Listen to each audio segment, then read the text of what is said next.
i-share ko 'tong video na 'to para doon sa mga nagtitipid na walang pampa-check-up o nagtitipid, yung in short, hindi niyo kailangang gumastos ng pera, nanghihinayang kayong gumastos ng pera. Ito yung naranasan ko within 2 days, sumasakit talaga sobrang ipin ko ta's trangkaso pa.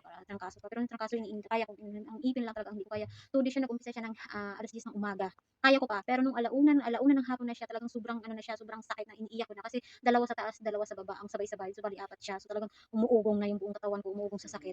Ang mabisa, epektibong gawin pala sa loob ng bahay natin yung every 30 minutes magmumulog tayo ng warm tubig with salt. Lagi ang gawin, 30 minutes or 1 hour, lagi natin magmumumo para yung bakterya mamamatay. Tapos, isa pang ginagawa ko is mansanilya, yung pinakamainit-init na mansanilya na medyo may anghang. Tapos yung tiger balm.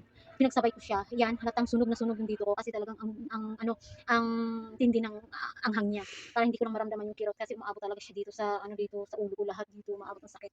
Tapos, so kumbaga naubusan ako ng yung efficacent oil na naubusan ako. So naglipat ako ng cold compress. Bakit cold compress? Kasi hindi naman siya namamaga ang gilagid ko or dumugo lang siya konti tapos nasa ipin lang naman ang sakit ko. So ang pwede natin gamitin cold compress 'yun. Ilalagay lang natin yung ice dito, pahit-pahit ganyan. Sobra para siya maninigas, kumbaga mag-numb siya sa loob na Pero pag ang gilagid niyo namamaga, hindi 'yun cold compress ang gamitin. Ang gamitin niyo warm compress naman siya kasi namamaga yung gilagid niyo. So 'yun ang anuhin niyo.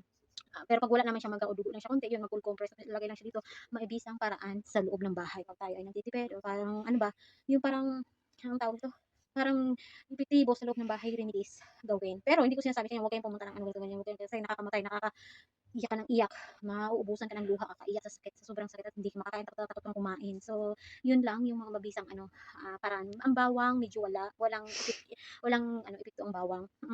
Ano pa meron pang epekto yung cloves, yung spicy natin, may cloves na cloves, yung black recipe spicy.